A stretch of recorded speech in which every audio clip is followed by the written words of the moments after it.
To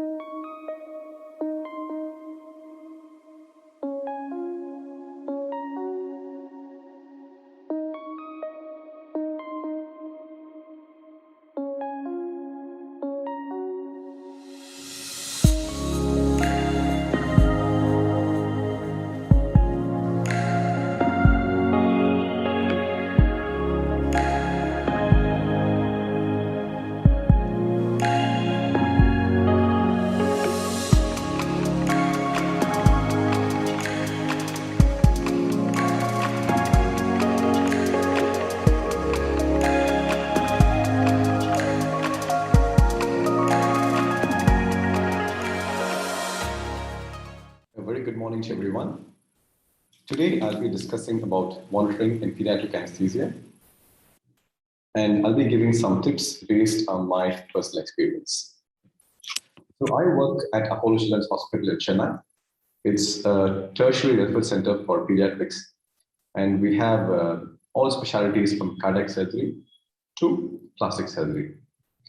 I do all specialties except for cardiac surgery, and we do approximately 4,000 procedures per annum. So this topic about monitoring, it doesn't just involve only what we see on the monitor. There are so many other things we need to be aware when we are inside theater. So monitoring starts with examination of the patient during anesthesia. We also need to monitor and assess all the equipments we have. Then comes the monitor per se. Very importantly, we need to monitor the surgery, the steps of the surgery, and the surgeon. So it might be worthwhile knowing about every surgery which happens. And finally, there are certain things in the operating room which we need to monitor. And this makes it a complete a monitoring for a patient having anesthesia. So apart from these, the physical presence of an anesthetist is very important. And based on the monitoring standards, I think this probably sort of comes first in the list of things which should be done.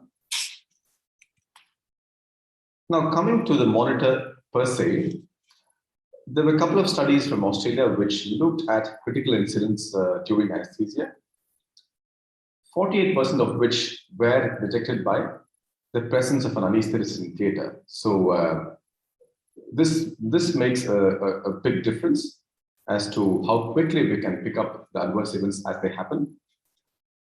The remaining half is basically alarms from the monitor, which alerts us to a possible complication, of which pulse oximetry was the most important, followed by the capnography. It is very important to know as anesthetists that the certain events happen at certain aspects, certain times during anesthesia and surgery. So the most important being induction and emergence. And during certain steps of the surgery, there could be some adverse events which we need to be aware. And finally, in the post-anesthesia care unit or the recovery.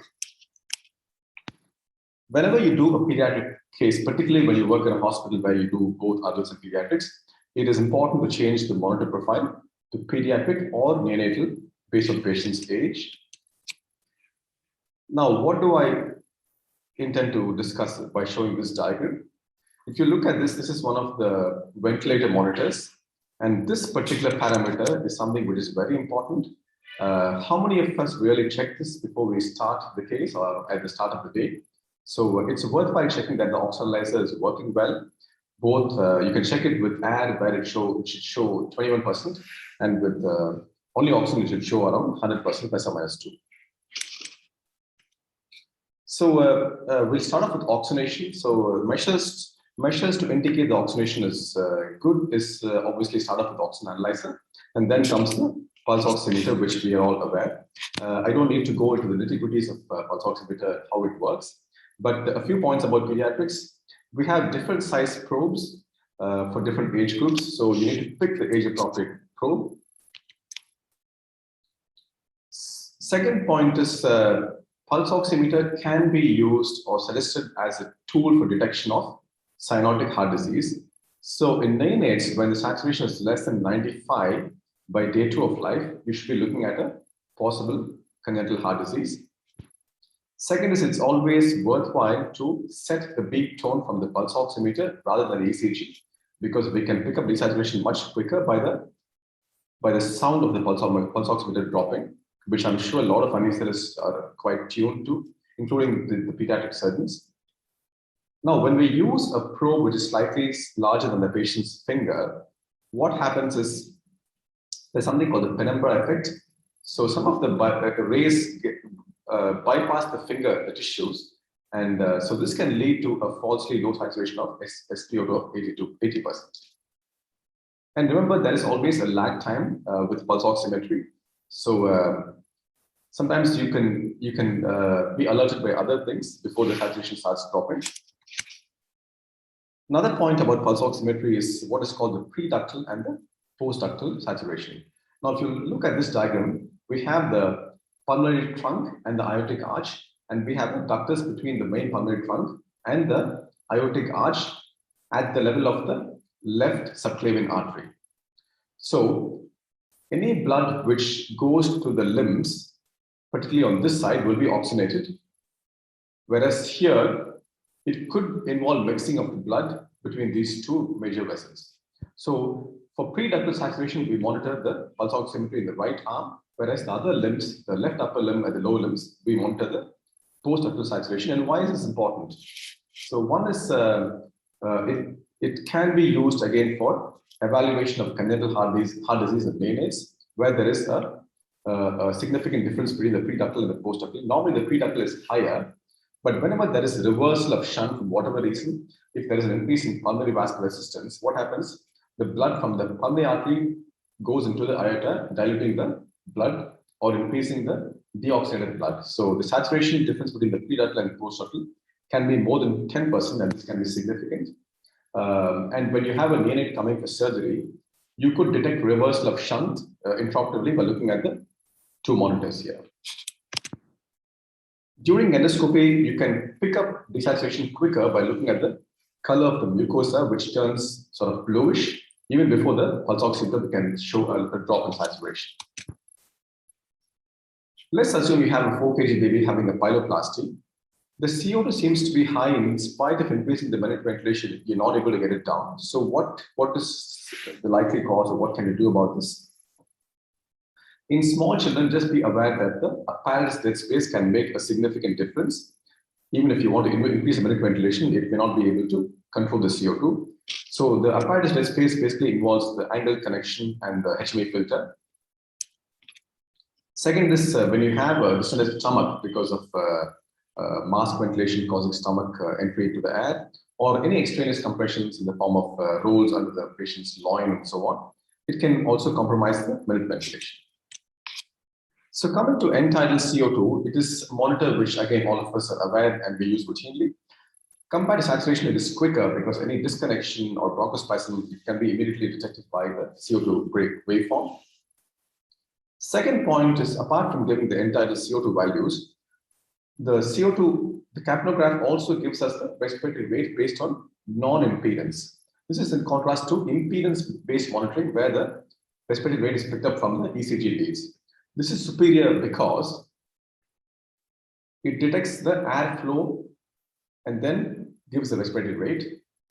So when a child is getting obstructed, there is chest movements, but there is no airflow. So the ECG will detect the chest movements as respiratory rate, and you can still see a respiratory rate. Whereas with end-tidal CO2, you will not see a respiratory rate. Okay. Now there are two types of end-tidal CO2: the mainstream and the side stream. Each has its own limitations and advantages.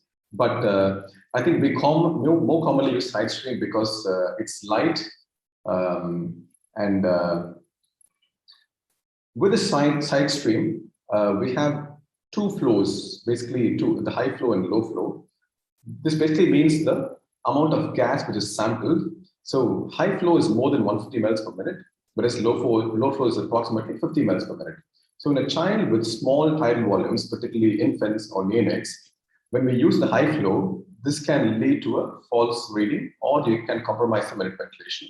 So one reason why the end-tidal CO2 may not show the proper graph like what we see, or it may be unreliable when you have a rapid respiratory rate, an uncuffed analytical tube, and a very small tidal volume, all of which is affected by what is called the maximal expiratory flow rate.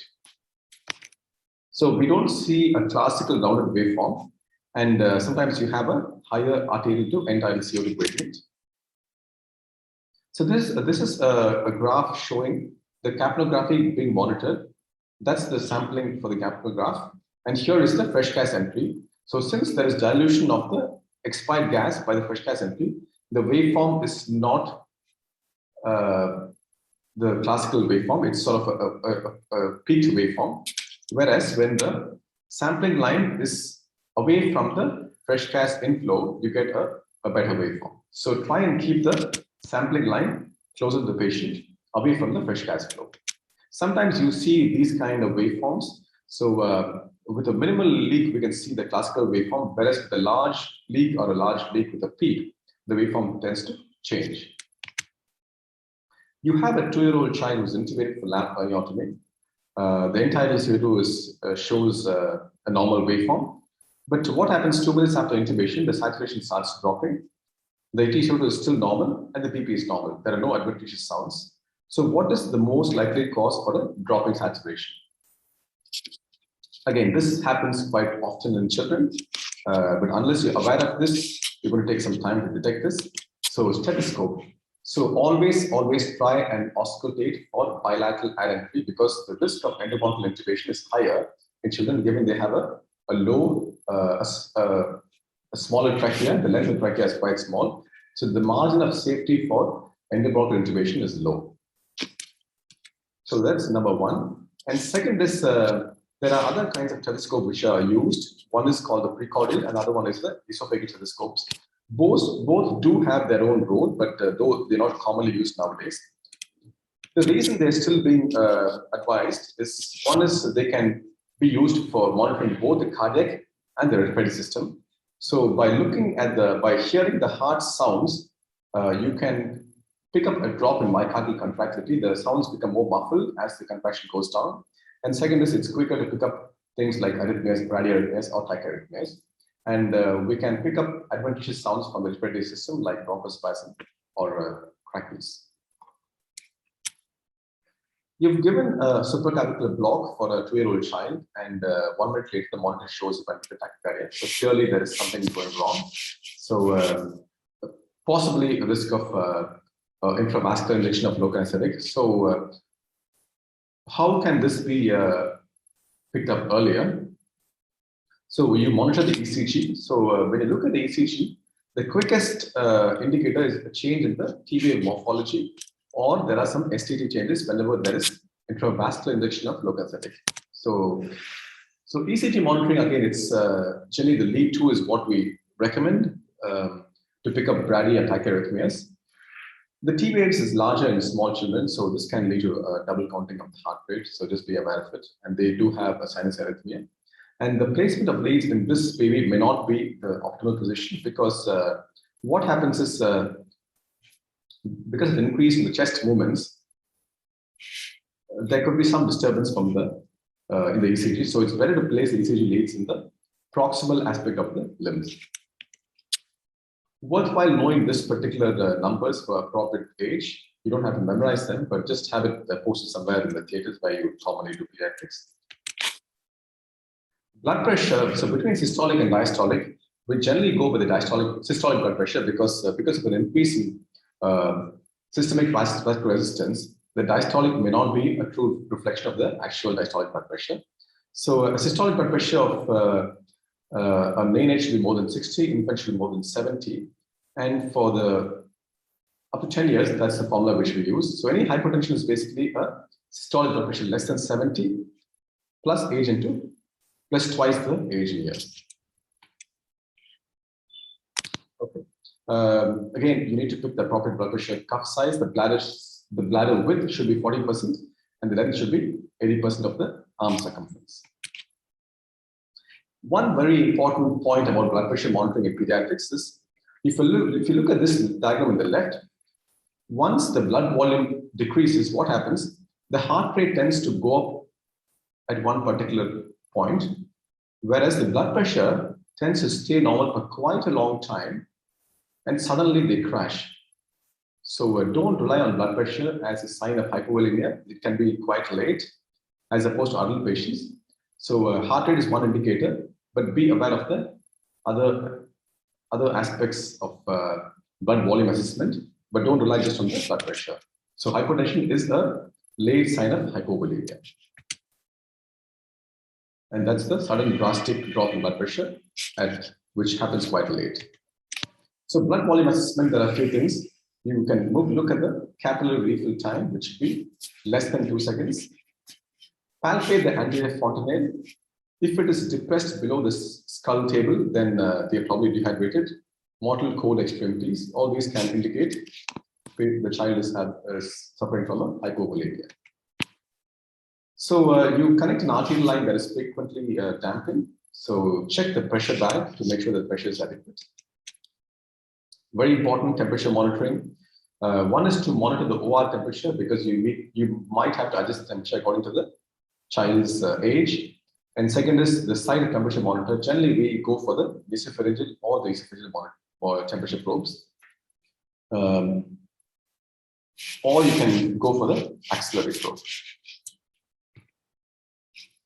I think I did discuss this point. So here you can see that the respiratory rate is monitored from the chest leads.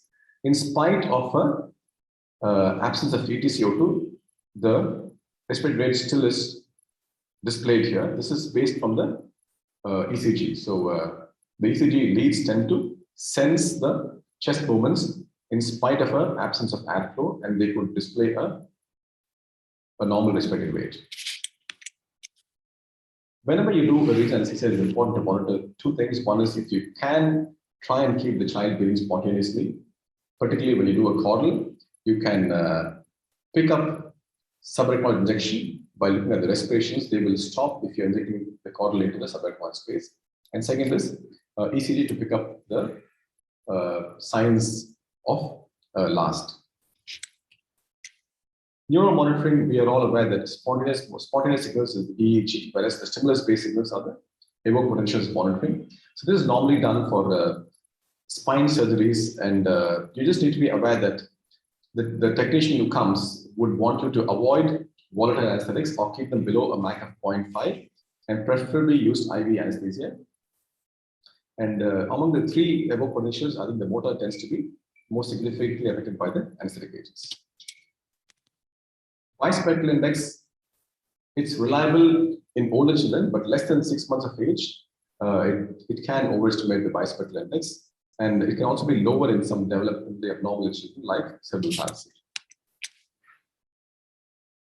If a child can do an adequate hip flexion at the end of reversal of the patient, then usually they're ready for extubation. Because of an immature neural junction, it may not be reliable to monitor the with the neuromuscular monitor in children less than 6 months of age.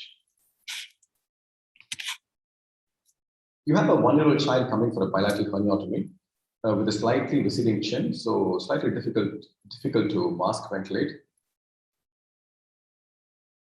So this patient's tolerance for apnea, this is while during intubation, it could be less. So what is the likely problem? So whenever you have a child who is difficult to mask ventilate, it's quite possible that you start inflating the stomach by trying to give high pressures when you do diaphragmatic ventilation. So at all times during induction and extubation, try and keep the child's chest and abdomen exposed. One is to pick up any stomach distension, which can impair minute ventilation. And second is you can pick up endobronchial intubation by looking at the chest excursions. When you do a right side, you can clearly see that the right side is moving better than the left side. And finally, in children at extubation, breath holding is quite common, or they can go in for what is called the laryngospasm, which can cause an obstructive breathing. So these can be picked up quite quickly if you have the chest and abdomen exposed. In the absence of gas monitoring in your system, it is important that we check the amount of vaporizer in the sevoflurane bottles or sevoflurane vaporizers. So we are all aware of the minimum mandatory standards for monitoring. Some of the 7 principles, I think most of us follow all of them, But I think number 6 is something which is frequently forgotten. And yes, presence of an anesthesiologist is probably the first point we mentioned.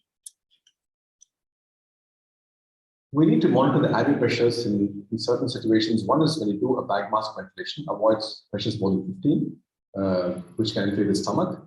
And when you do a post-extubation CPAP, to prevent laryngospasm, you just need to be careful that you don't give too much pressure, otherwise you're going to inflate the stomach. And when you do a laparoscopic surgery, it is important to monitor the intraabdominal pressures from the laparoscopy machine and try and keep them less than 15 millimeters of mercury.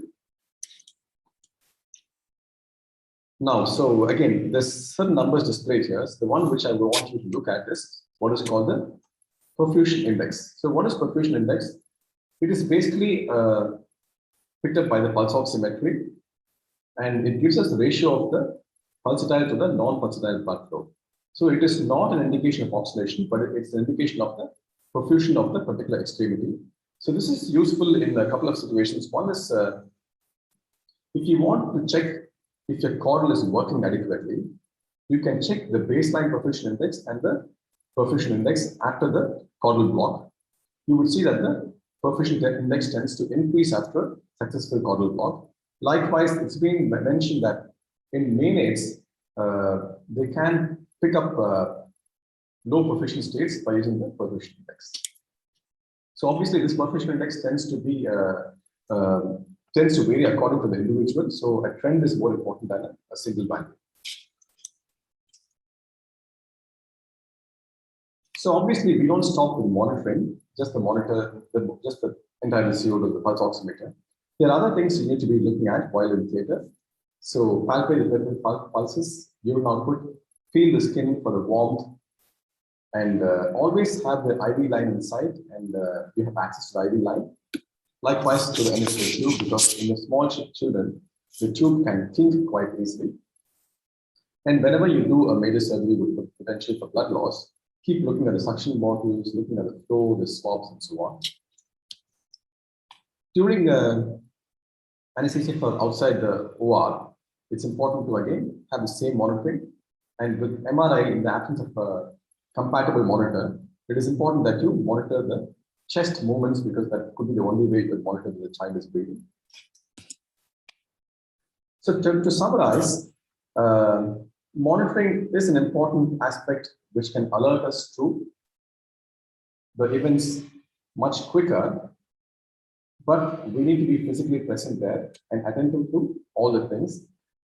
So if you look at this machine, there are so many things you could monitor, you have to monitor. So you keep looking at the various screens, the ventilation parameters, the flow meters, the vaporizer levels in the vaporizer. All these should be done at least once every 3 minutes. Apart from that, in a major surgery, keep going down the patient's table. You could pick up hidden blood loss. And importantly, keep an eye on the surgeon and the surgery, because that can give you some important clues if things are happening. In pediatrics particularly, things can happen with alarming rapidity that unless you're vigilant, you could miss the boat. And finally, also monitor your juniors, the technicians, and this particular small handheld contraption can be a major distraction nowadays. So just make sure that you put it away while you're in theater, when you do a very small child or when you're doing a surgery. Many thanks for your attention, and I would be open for any discussion, questions. I thank the organizers and particularly Dr. Vandana for having called me to participate in this academic session. Thank you very much.